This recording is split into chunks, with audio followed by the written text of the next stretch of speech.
ചേച്ചിക്ക് ഒരു മാറ്റവും ഇല്ല. ഞാൻ കുറച്ചുകൂടെ വളർന്നില്ലേ രണ്ട് സൈഡിൽ നിന്ന്? സുന്ദരിയായിട്ടിരിക്കുന്നുണ്ട്. അമ്മയുടെ വൈസ് പ്രസിഡന്റ് ആയി, ഉത്തരവാദിത്തം കുറച്ചുകൂടെ കുറെ കാര്യങ്ങളൊക്കെ കൂടി എങ്ങനെയാ ടൈം കിട്ടുന്നുണ്ടോ വീട്ടിലെ കാര്യങ്ങൾ നോക്കാനും?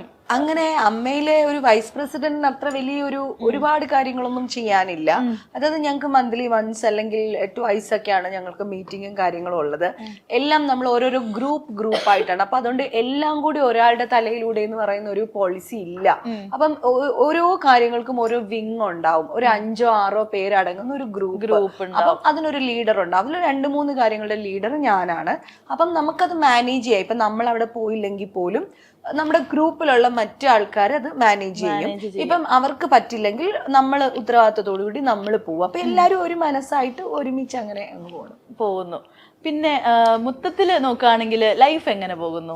വളരെ സന്തോഷമായിട്ട് പോകുന്നു. ഞങ്ങള് തൃപ്പൂണിത്തുറയിൽ പുതിയ വീട് മേടിച്ചു. പുതിയ വീട്ടിലേക്ക് എന്തായാലും വരണം. ഹിൽ പാലസിന്റെ തൊട്ടടുത്ത് വീട്ടിലേക്ക് എന്താണെങ്കിലും വരണം. എന്താ പറയാ, ജയ്ഷേട്ടനും ഞാനും മോളും അന്ന് കണ്ടതുപോലെ തന്നെ ഹാപ്പി ആയിട്ട് കുഞ്ഞു ജീവിതം സന്തോഷ ജീവിതം അങ്ങനെ തന്നെ ഹാപ്പി ആയിട്ട് ഒരുപാട് വായിക്കുന്നു, ഒരുപാട് എഴുതാനുള്ള ശ്രമങ്ങൾ നടത്തിക്കൊണ്ടിരിക്കുന്നു. ഇടയ്ക്കിടയ്ക്ക് സിനിമകളുണ്ട്. എഴുത്തും വായനയും പിന്നെ വീട്ടുകാര്യങ്ങളും കൂടെ ആവുമ്പോ തന്നെ ഞാൻ ഓക്കെയാണ്. കറന്റ് പ്രോജക്ട്സ് ഒക്കെ ഇപ്പൊ ഒരു സിനിമ ചെയ്തുകൊണ്ടിരിക്കുന്നുണ്ട്. ഒരു 10-20 ദിവസത്തോളം അതിന്റെ ഷൂട്ട് ഉണ്ടായിരുന്നു. ഓണമൊക്കെ അതിന്റെ സെറ്റിലായിരുന്നു. നമുക്ക് അത് കിടക്കാച്ചി അളിയെന്നാണ് സിനിമയുടെ പേര്. നമ്മള് തിങ്കളാഴ്ച നിശ്ചയൊക്കെ പോലെ ഒരു നാട്ടിൻപുറത്ത് കഥ പറയുന്ന ഒരു കുഞ്ഞു സിനിമ, നല്ല സിനിമയാണ്. അപ്പൊ അതിന്റെ ഷൂട്ടാണ് നടന്നുകൊണ്ടിരിക്കുന്നത്. ചേച്ചിയുടെ കാര്യം നോക്കുകയാണെങ്കിൽ നമ്മളിപ്പോ ചേച്ചി ഫോണിലൊക്കെ ചേട്ടനോട് സംസാരിക്കുമ്പോ കേട്ടപ്പോഴും അതായത് അങ്ങനെ സംസാരിക്കുന്ന കേൾക്കുമ്പോഴത്തേക്ക് കംപ്ലീറ്റ്ലി ഒരു വീട്ടമ്മ, മോളുടെ കാര്യവും മാനേജ് ചെയ്യുന്നുണ്ട്. അതിനോടൊപ്പം തന്നെ ചേച്ചി ഓൾമോസ്റ്റ് എല്ലാ ഇവന്റ്സിനും പങ്കെടുക്കുന്നുണ്ട്. ഇപ്പോ ചേച്ചി പറഞ്ഞതുപോലെ അമ്മയുടെ വൈസ് പ്രസിഡന്റ് എന്ന് പറയുമ്പോഴത്തേക്ക് ഓക്കെ മന്ത്ലി വൺസ് മീറ്റിംഗ് ഉള്ളെങ്കിൽ പോലും അതൊരു ഫോളോ അപ്സ് ഉണ്ട്. എല്ലാത്തിന്റെ ഇടയ്ക്ക് അതിന്റെ ഫോളോ അപ്സ് ഉണ്ട്. മീറ്റിംഗ് മാത്രമേ ഉള്ളൂ, ഫിസിക്കലി ഉള്ളൊരു മീറ്റിംഗ്. പക്ഷെ അല്ലാണ്ട് നമ്മൾ എല്ലാ കാര്യങ്ങളും ശ്രദ്ധിക്കണം. അതെ, ഒരു വീഴ്ചകളും പറ്റരുത്. ശരിക്കും പറഞ്ഞാല് എല്ലാം ഒരുപോലെ മാനേജ് ചെയ്ത് പോകുന്നുണ്ട്. എങ്ങനെ പറ്റുന്നു? അതായത് ഇപ്പം മുമ്പ് നമ്മളൊരു ടീച്ചറെ നോക്കുക, അല്ലെങ്കിൽ ഒരു ഡോക്ടറെ നോക്കുക. ഇവരൊക്കെ ഹൗസ് വൈഫ്സ് ആയിട്ട് ഇരിക്കുന്ന സമയത്തും അവര് എന്താ പറയാ, അവരുടെ ഉത്തരവാദിത്വങ്ങൾ, അവരുടെ പ്രൊഫഷൻ എല്ലാം അവർ കൊണ്ട് നടക്കുന്നുണ്ട്. എന്ന് പറഞ്ഞതുപോലെയാണ് നമ്മളും. നമുക്ക് എന്ന് വെച്ചാൽ ഒരു പ്രശ്നം എന്ന് വെച്ചാൽ നമുക്ക് ചില സമയത്തൊക്കെ വീട്ടിൽ നിന്ന് മാറി നിൽക്കേണ്ടി വരുന്ന ഒരു ജോലിയാണ് നമുക്ക്. ആ ഒരു വ്യത്യാസം ഒഴിച്ചാൽ നമ്മളുടെ അമ്മമാര് അല്ലെങ്കിൽ നമ്മുടെ വീട്ടിലെ ഉദ്യോഗസ്ഥകളായിട്ടുള്ള ആൾക്കാർ, സ്ത്രീകൾ എങ്ങനെയാണോ ഇതിനെ മാനേജ് ചെയ്തിരുന്നത് അതുപോലെ തന്നെയാണ് ഞാനും. എല്ലാ സ്ത്രീകൾക്കും ആ ഒരു സ്കില്ലുണ്ട്.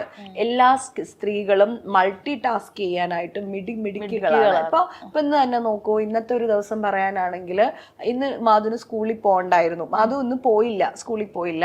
അപ്പം ആ ഒരു കാര്യം ഒഴിച്ച, പക്ഷെ ഞാൻ യൂഷ്വലി എഴുന്നേക്കുന്ന ഒരു സമയത്ത് തന്നെ ഞാനൊരു 5:30 ആകുമ്പോഴത്തേനും 4:30 തൊട്ടിട്ട് ഞാൻ അലേർട്ടായിരിക്കും. പക്ഷെ ഒരു 5:30 ആകുമ്പോഴത്തേനാണ് എഴുന്നേറ്റു പെട്ടെന്ന് തന്നെ കുളിക്കുന്നു. വെളുപ്പിനെ തന്നെ കുളിച്ചിട്ട് ഇപ്പം നവരാത്രി വ്രതം അല്ലേ, ഇപ്പൊ വീട്ടിലെ കിടാവിളക്ക് കത്തിക്കുന്നുണ്ട്. അപ്പൊ അതിലേക്ക് എണ്ണ ഒഴിക്കുന്നു, കിച്ചണിൽ കയറുന്നു. മോളുടെ സ്നാക്സ്, രാവിലത്തെ കോഫി വേണ്ടവർക്ക് കോഫി, ടീ വേണ്ടവർക്ക് 3 പേർക്ക് 3 ഇഷ്ടങ്ങളാണ്. അപ്പം അതൊക്കെ എല്ലാം റെഡിയാക്കി വെക്കുന്നു. അപ്പത്തിന് മോളെ എഴുന്നേക്കുന്നില്ല. അപ്പൊ അതുകൊണ്ട് ഇന്ന് സ്കൂളിൽ വിട്ടില്ല. അത് കഴിയുമ്പോ കംപ്ലീറ്റ് അലക്കാനായിട്ട് വാഷിംഗ് മെഷീനിൽ ഇടുന്നു. അതിന്റെ ഇടയ്ക്കൂടെ പോയിട്ട് ബ്രേക്ക്ഫാസ്റ്റ് മേക്ക് ചെയ്യുന്നു. വീട് കംപ്ലീറ്റഡ്. ഇപ്പോഴും ഞാൻ വീട്ടിലേക്ക് മെയ്ഡ്സിനെ ഒന്നും വെച്ചിട്ടില്ല, മെയ്ഡ്സ് ഒന്നുമില്ല. അത് കഴിഞ്ഞിട്ട് നമ്മൾ നേരെ ഈവൻസിന് അതിന്റെ ഇടയ്ക്കൂടെ പോയിട്ട് ലഞ്ച് പോയിട്ട് പെട്ടെന്ന് റെഡിയാക്കുന്നു. മോളെ റെഡിയാക്കുന്നു. നേരെ അവിടെ നിന്ന് അടുത്ത ഡ്രസ്സ് മാറ്റുന്നു. നേരെ ഇങ്ങോട്ട് വരുന്നു. ഇവിടെ വന്ന് എല്ലാരെയും കണ്ടു. ഇപ്പൊ തന്നെ അടുത്ത ടാസ്കിന്റെ സമയമായി. വീട്ടിലേക്ക് പെട്ടെന്ന് എത്തണം. ഡിന്നറ് കാര്യങ്ങള്. ഇപ്പൊ ഫ്രണ്ട്സ് വിളിച്ചിട്ടുണ്ട്, വൈകുന്നേരം ഒന്ന് കൂടിയാലോ എന്ന് ചോദിച്ചു. ഫ്രണ്ട്സ് വിളിച്ചു. അതിന് നേരത്തെ ചോദിച്ചാണ് ഫ്രണ്ട്സിന്റെ കൂടെ ഇരിക്കണം. അപ്പൊ പിന്നെ ഇതിന്റെ ഇടയ്ക്ക് പുസ്തകങ്ങളുടെ കാര്യത്തിൽ വളരെ അപ്ഡേറ്റഡ് ആണ്, വായിക്കാറുണ്ട്. എല്ലാ പുസ്തകങ്ങളും ഇറങ്ങുന്ന പുസ്തകങ്ങൾ എനിക്ക് വേണ്ടിയിട്ട് കൃത്യമായിട്ട് എൻ്റെ ഫ്രണ്ടാണ് സജസ്റ്റ് ചെയ്യുന്നത്. അപ്പൊ കൃത്യമായിട്ട് പുസ്തകങ്ങൾ ആ ഒരു കൃത്യമായ ഇടവേളകളിൽ എത്തും, ഞാൻ വായിച്ചിരിക്കേണ്ട പുസ്തകങ്ങൾ എന്ന് പറഞ്ഞിട്ട്. അപ്പൊ അത് വായിക്കാറുണ്ട്. അപ്പോൾ നമ്മൾ കണ്ടെത്തുന്നതാണ് സമയം എന്ന് പറയുന്നത്, നമ്മൾ കണ്ടെത്തുന്നതാണ്. പിന്നെ ഇതൊന്നും ചെയ്യാണ്ട് വെറുതെ കട്ടിൽ കിടക്കുന്ന ദിവസങ്ങളും ഉണ്ടാവാറുണ്ട്. ചില ദിവസം അത് അങ്ങനെ എല്ലാ ദിവസവും ഒരേപോലെ അല്ലല്ലോ. അല്ല അതായത് ഇപ്പം എല്ലാം ചെയ്തതിന്റെ നേരെ ഓപ്പോസിറ്റ് ആയിട്ട് എല്ലാം ഉൾട്ടയായിട്ട് ഇരിക്കാനും ചില സമയത്ത് നമുക്ക് വളരെ ഇഷ്ടമാണ്. അപ്പൊ അങ്ങനെ ഇരിക്കും. അതായത് ഇപ്പോ പിന്നെ മോള് സ്കൂളിൽ പോയി കഴിഞ്ഞാൽ ഏട്ടൻ ഓഫീസിലും പോയി കഴിഞ്ഞാല് കംപ്ലീറ്റ് ആയിട്ട് ബെഡ് റെസ്റ്റ് അങ്ങനെ എടുക്കുന്ന സമയമുണ്ട്. നമ്മൾ ഈ പലരുടെയും റീൽസ് ഒക്കെ കാണുമ്പോഴേ നമ്മൾ വിചാരിക്കും ഓ ഇവരുടെ ഇത് നമ്മുടെ ലൈഫ് ഇങ്ങനെ അല്ലല്ലോ അങ്ങനെയൊക്കെ വിചാരിക്കും. പിന്നീടാണ് ഞാനിപ്പോ തന്നെ റിയലൈസ് അവരവരുടെ ഒരു നല്ല ദിവസമായിരിക്കും ചിലപ്പോ ആ റീലിൽ കാണിക്കുന്നത്. അവർക്കും മോശം ഡേയ്സ് കാണും. തീർച്ചയായിട്ടും എല്ലാതും. എനിക്കൊക്കെ ആണെച്ചാൽ മൂഡ് സ്വിങ്സ് ഭയങ്കരമായിട്ടുണ്ട്.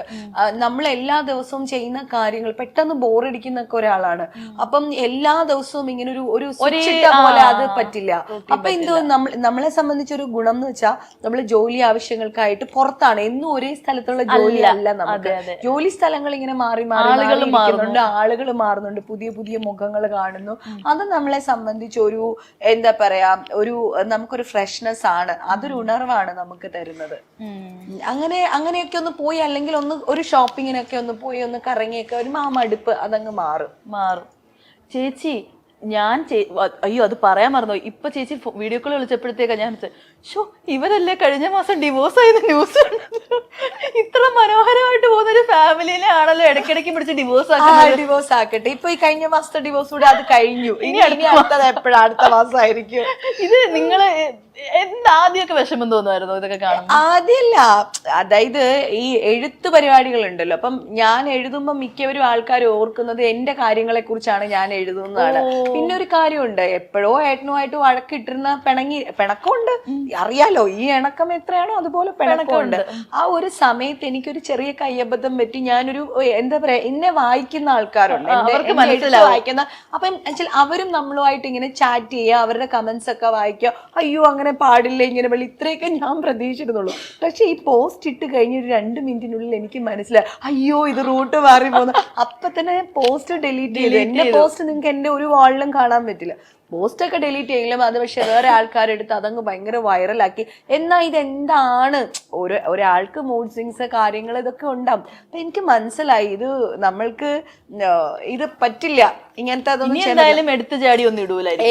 എടുത്തു ചാടി എന്നല്ല, എഴുത്ത് തന്നെ നിർത്തിയാലോ എന്ന് ഞാൻ വിചാരിക്കുകയാണ്. കാരണം വെച്ചാൽ നമ്മൾ എഴുതുന്നതൊക്കെ പണ്ട് മാധവിക്കുട്ടി എന്റെ കഥ എന്ന് പറഞ്ഞ ആത്മകഥ എഴുതുന്ന സമയത്ത് ഒരു പുള്ളിക്കാരി എന്താ പറയാ ഒരുപാട് ക്രിയേറ്റീവ് ആയിട്ടുള്ള ഒരാളാണ്. അപ്പം പൊടിപ്പും തൊങ്ങലും ഒക്കെ വെച്ച് എഴുതുമ്പോ ഒരുപാട് തെറ്റിദ്ധരിക്കപ്പെട്ടിട്ടുള്ള ഒരു സാഹിത്യകാരിയാണ്. അപ്പം എഴുതുമ്പോ എഴുത്തുകാരന്റെ ഭാഷ അല്ലെങ്കിൽ എഴുത്തുകാരന്റെ കൃതികളെല്ലാം അവന്റെ അനുഭവം എന്നാണ് ആൾക്കാർ വിചാരിച്ചുകൊണ്ടിരിക്കുന്നത്.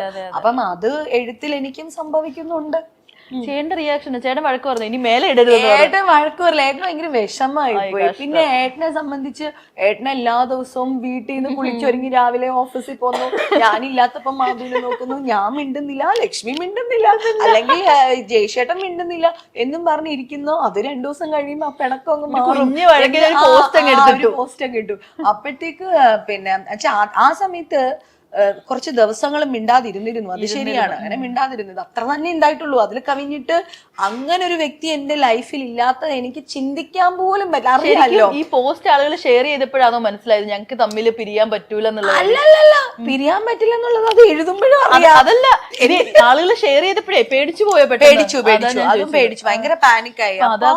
അപ്പം എന്നെ ഇങ്ങനെ ആൾക്കാർ വിളിക്കുന്നു, നമ്മുടെ സുഹൃത്തുക്കളൊക്കെ ഓടി വീട്ടിൽ വരുന്നു. സിനിമയിലുള്ള എത്ര പേര് എന്റെ വീട്ടിൽ വന്നറിയോ? കാരണം ഞങ്ങളെ ഒരു ഡിവോഴ്സ് ആയിട്ടോ അല്ലെങ്കിൽ ഞങ്ങളെ വേറൊരു രീതിയിൽ ചിന്തിക്കാൻ പറ്റില്ല. കാരണം ലക്ഷ്മി എന്ന് പറയുമ്പം ജയശേട്ടൻ അവിടെ ഉണ്ട്, ജയശേട്ടൻ എന്ന് പറയുമ്പോൾ ലക്ഷ്മി ഉണ്ട്. ഞങ്ങൾ ഇല്ലാത്ത ഒരു ചേച്ചിനെ പറയുന്നത് പട്ടണക്കാട് പുരുഷോത്തമന്റെ അഡ്രസ്. ഇനിയിപ്പം ഞാൻ ഡിവോഴ്സ് അല്ല, എനിക്ക് എന്ത് പറ്റിന്ന് പറഞ്ഞാലും അത് മാറ്റാൻ പറ്റില്ല. അപ്പൊ അതൊന്നുമല്ല, എന്നെ സംബന്ധിച്ച് ഇതൊരു ഭയങ്കരമായ ഒരു വൈകാരിക ബന്ധമാണ്. ജയശേട്ടന് ഞാൻ എന്റെ 16 വയസ്സ് തൊട്ടുള്ള ശീലമാണ്.